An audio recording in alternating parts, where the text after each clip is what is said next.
Evangelho de João, capítulo 20, leremos versículos 19 até o 31.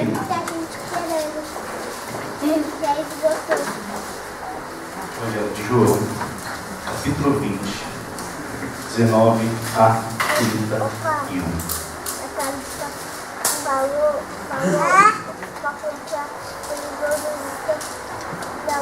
A palavra de Deus nos fala no Evangelho.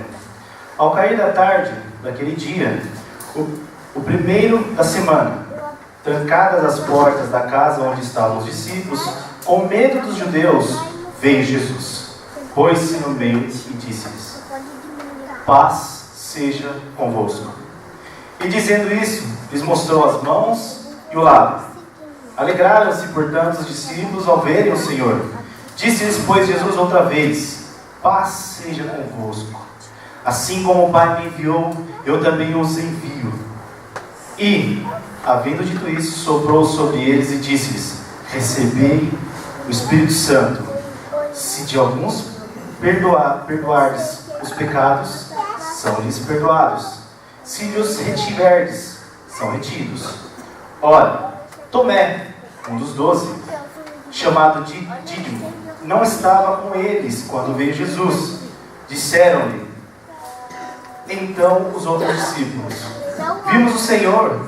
Mas ele respondeu: se eu não vir nas suas mãos o sinal dos cravos, e ali não puser o dedo, e não puser a mão do seu lado, de modo algum acreditarei. Passados 8 dias, estavam outra vez ali reunidos os seus discípulos, e Tomé com eles. Estando as portas trancadas, veio Jesus, pôs-se no meio e disse-lhes: paz seja convosco.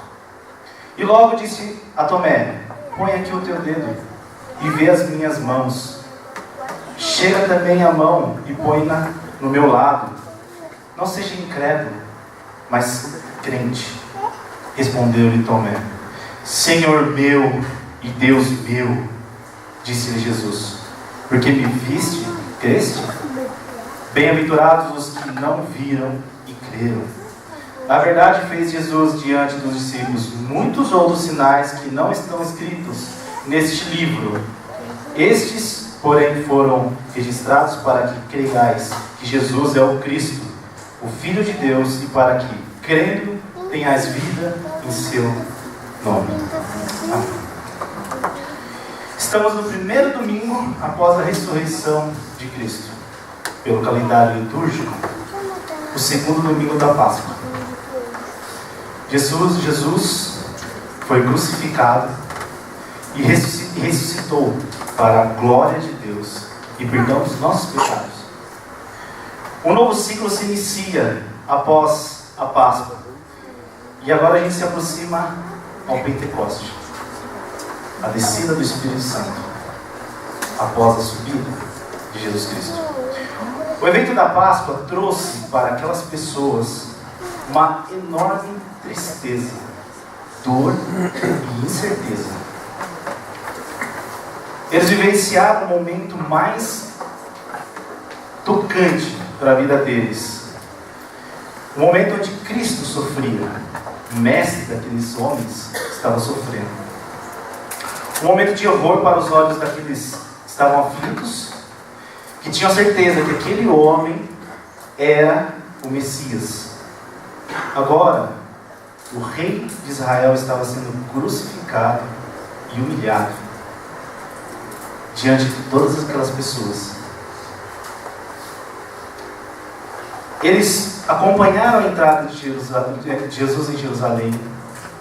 Eles ouviram, ou alguns viram, Lázaro ser ressuscitado por Jesus Cristo, e de repente ele estava numa cruz, pregado, morrendo. Para nós, já no mundo contemporâneo, com basicamente a história já toda formada, é um momento de tristeza também, mas sabemos que no terceiro dia Jesus ressuscitou. Como sabemos isso?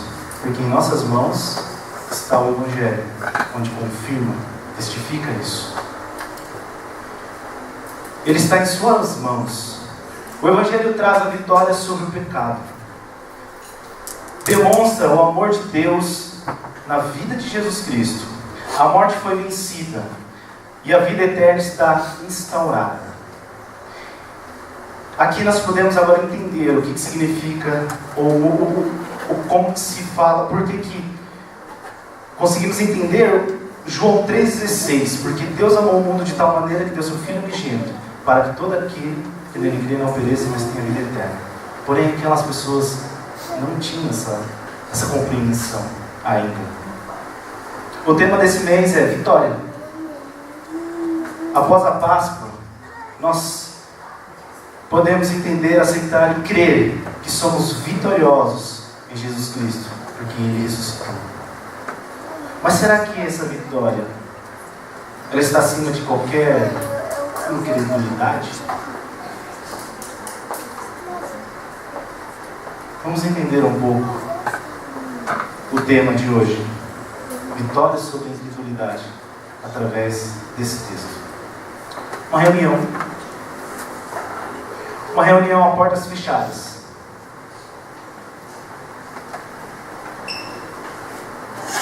Esse texto, ele está localizado numa estrutura que fala sobre a revelação de Jesus Cristo.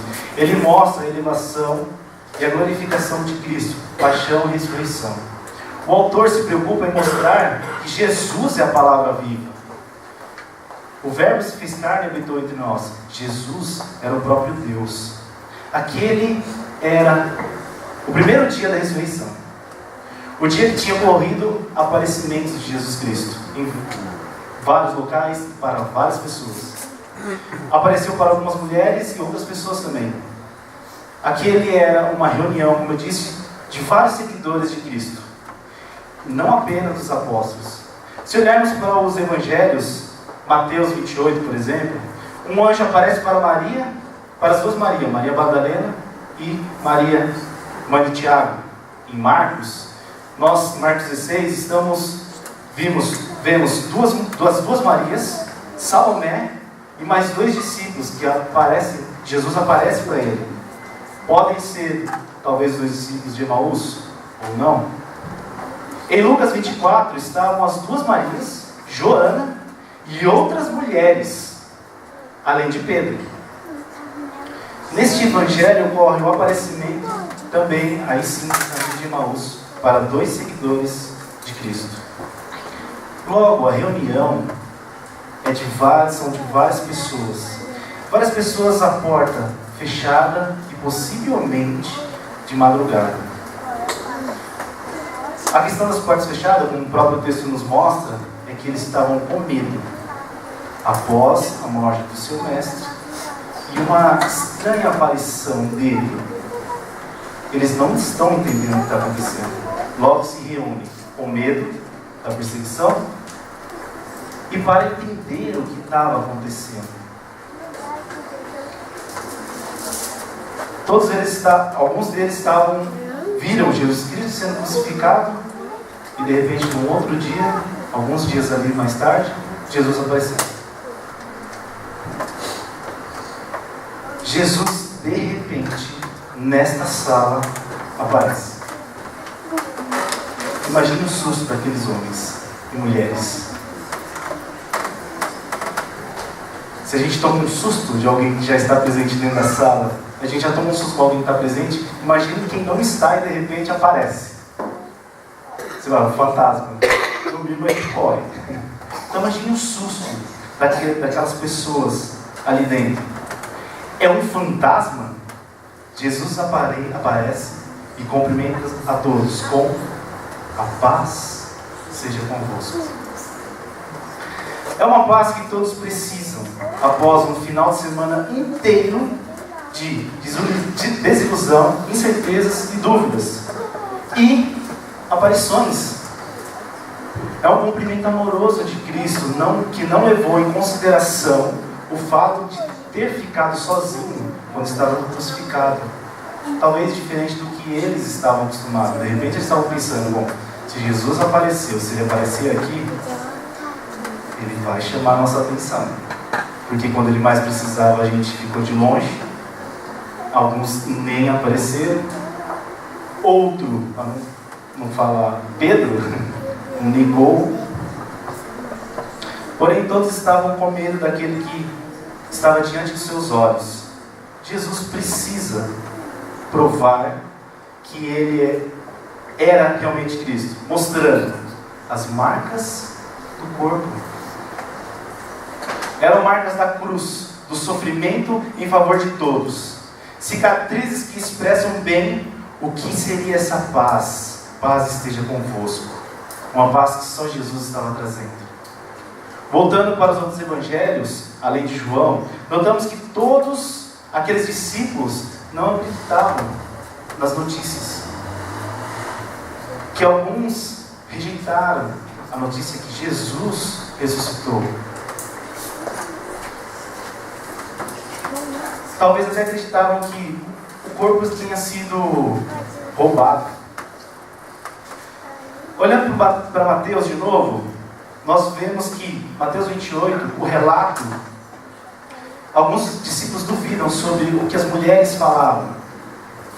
Marcos fala que Maria e mais 2 discípulos também falaram sobre a questão de Jesus Cristo. Também alguns não creem.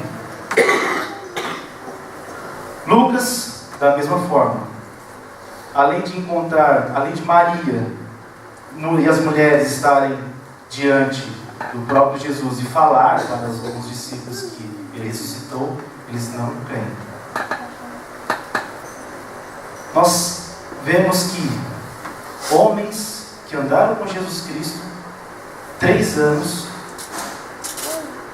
ouvindo a mensagem, não estavam acreditando. Eles queriam ver as cicatrizes. Eram pessoas que estavam incrédulas, duvidando da ressurreição do seu mestre e com medo da perseguição. Mas Jesus Cristo os fortalece. Depois de ter entendido o que era o Mestre Jesus Cristo, aí Jesus começa a trabalhar a questão do fortalecimento da fé daqueles homens, trazendo a paz aos corações de todos eles, naquela reunião.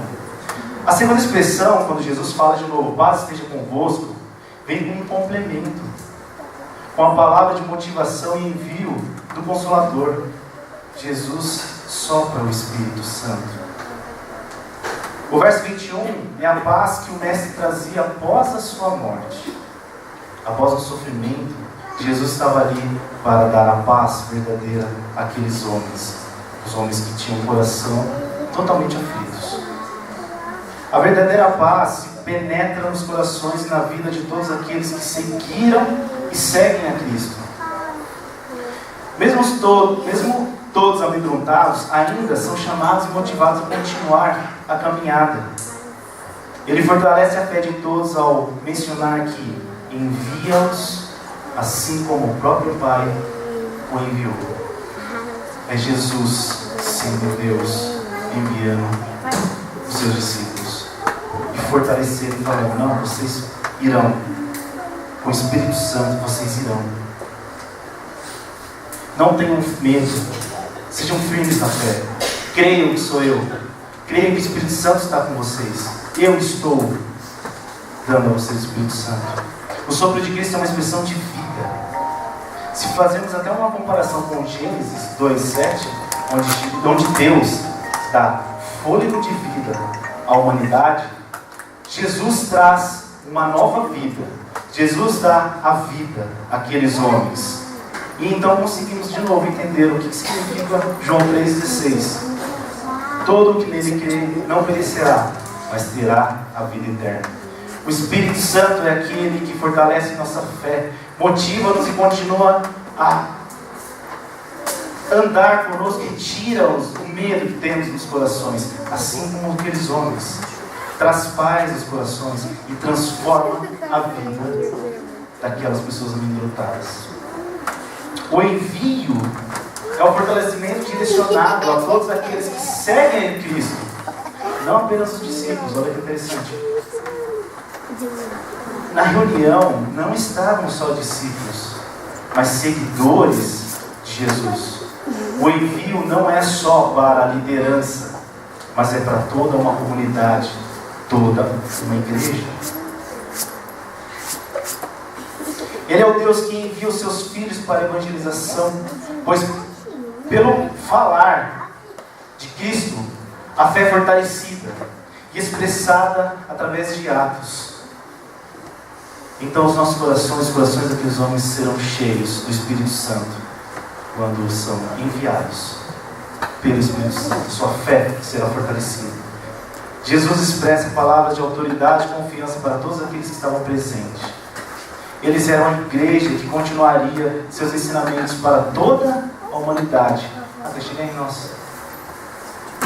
Era necessário encorajá-los, ajudá-los a continuar crendo e caminhando, crendo em Jesus Cristo, com agora o Consolador.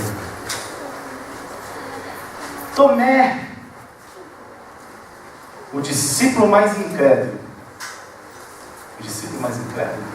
É interessante como a gente acaba colocando isso para o próprio Tomé. E agora, se percebermos que não foi só Tomé o incrédulo, todos estavam perplexos sobre aquela situação. O seu mestre foi crucificado.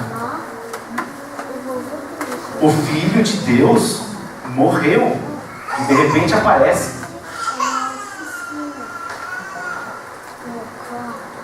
Nós sempre fazemos essa pergunta, ou afirmação: Tomé, incrédulo, às vezes até com um ditado popular, né? Tomé é considerado na história como o mais incrédulo e sem fé dentre todos. Mas antes dele, como eu disse, os outros também. Porém, interessante é que Tomé é o único que se expressa. Ele abre o seu coração. Estava nervoso, arrasado, atribulado e sem paz. Ele mostra isso. Estava sem fé após todos aqueles acontecimentos de sofrimento e horror a Jesus Cristo, o Filho de Deus. Eu queria com vocês pensar como foi todo aquele momento. Quem assistiu a Paixão de Cristo? Do Mel Gibson.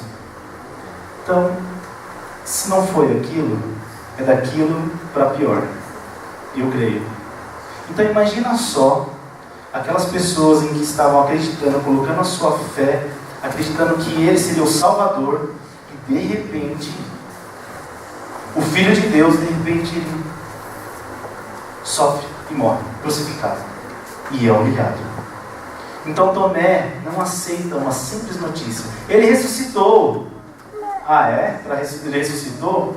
Então eu quero ver, eu quero sentir, eu quero tocar.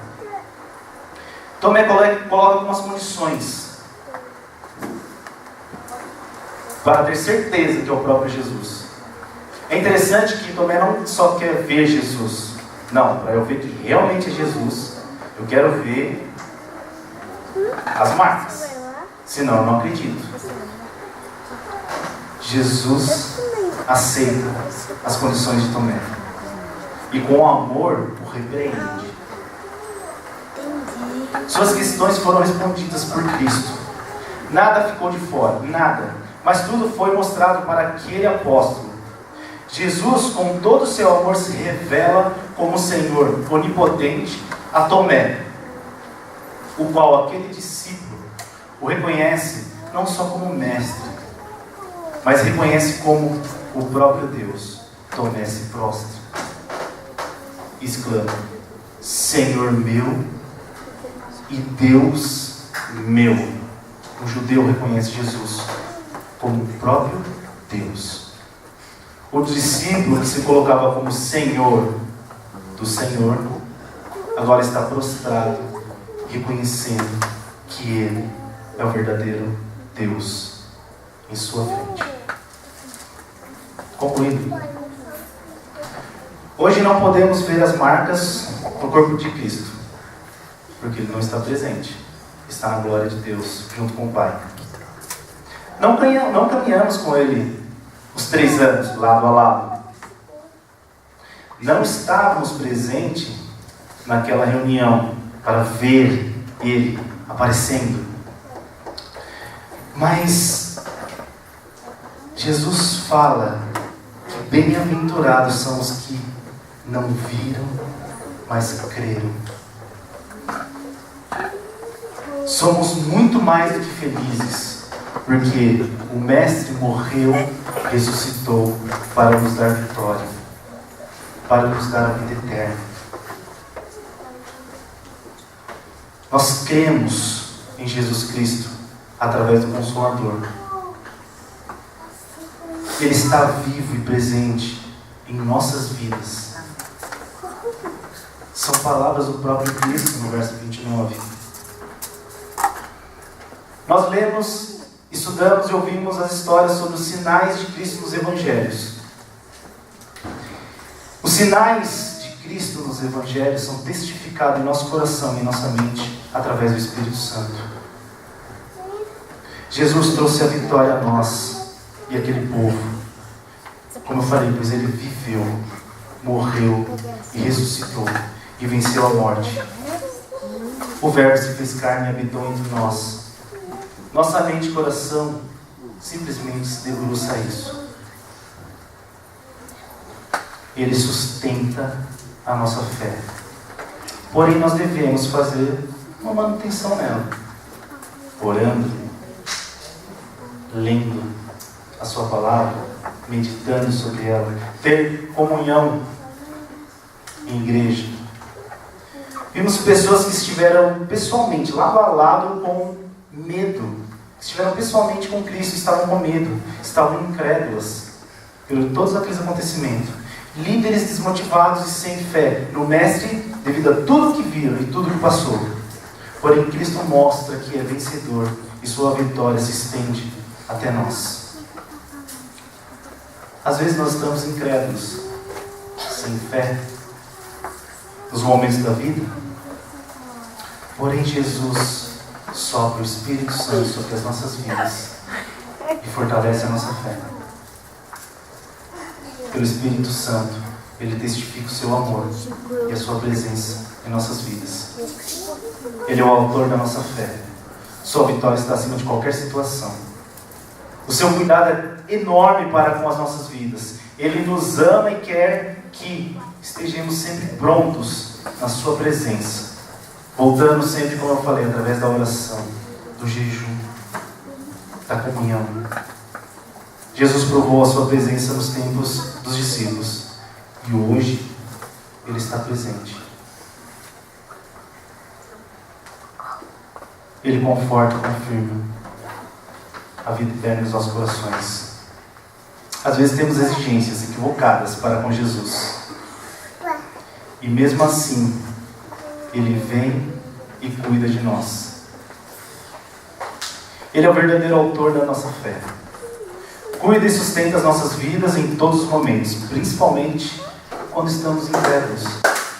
E quando estamos incrédulos é quando nós devemos ir ao encontro dele e falar: Senhor, sustenta a minha fé. Eu preciso, através da oração. Ele é o nosso Deus e Rei. Como o discípulo mais incrédulo, como nós falamos, devemos fazer como ele. Questionar Jesus Cristo? Não. Se prostrar diante do nosso Deus e falar: Senhor meu e Deus meu, estou aqui. Assim como Tomé, ajoelhemos diante do nosso Rei e reconhecemos que Ele é Senhor e Salvador da nossa vida. Amém?